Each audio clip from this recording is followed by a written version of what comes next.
When Dorothy Crowfoot Hodgkin is 24 years old, she's handed a small vial that will change her life.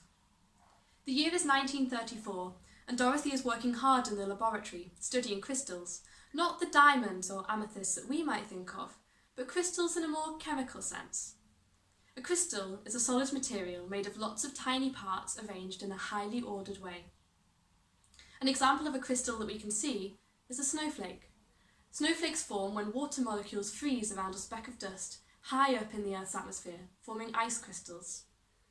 These crystals naturally come together in a hexagonal shape, giving us the beautiful and unique shapes we see in winter. But why is Dorothy interested in crystals? She's studying them as a way to peer inside the structure of the molecules which make up life itself.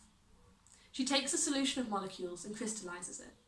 Then she shines a beam of X-rays through the crystal. Because the crystal is so highly ordered, it disrupts the beam in a consistent pattern.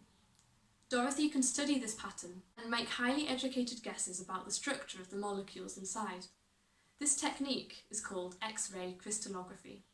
That vial she's just been handed contains tiny crystals of the hormone insulin.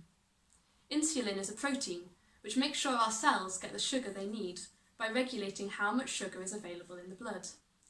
People with type 1 diabetes can't produce their own insulin, so they have to inject it themselves manually.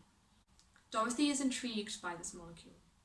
She will end up studying insulin, on and off, for the next 56 years of her life. In fact, it takes her 35 years to solve the structure of insulin at all. In 1934, insulin is far too large and complex for X-ray crystallographers to study. Dorothy spent years refining and developing new techniques until finally, over 3 feverish summer days in 1969, she and 2 others produced the first 3-dimensional map of an insulin molecule in incredible detail. They showed that just as the 6-sided snowflake forms around a speck of dust, insulin also crystallizes as a hexamer, 6 molecules coming together around a central zinc ion. This discovery helped scientists understand why insulin behaves the way it does in the body. Understanding its behaviour led to the development of new and improved forms of insulin. For example, making some tiny structural changes to the insulin molecule means that it can't form hexamers, and that means it's absorbed much more quickly into the blood. When Dorothy was handed that vial in 1934, she had no idea that insulin would go on to dominate her research career. It changed her life, and more importantly, her commitment to unravelling the mysteries of insulin has changed the lives of people with diabetes all over the world.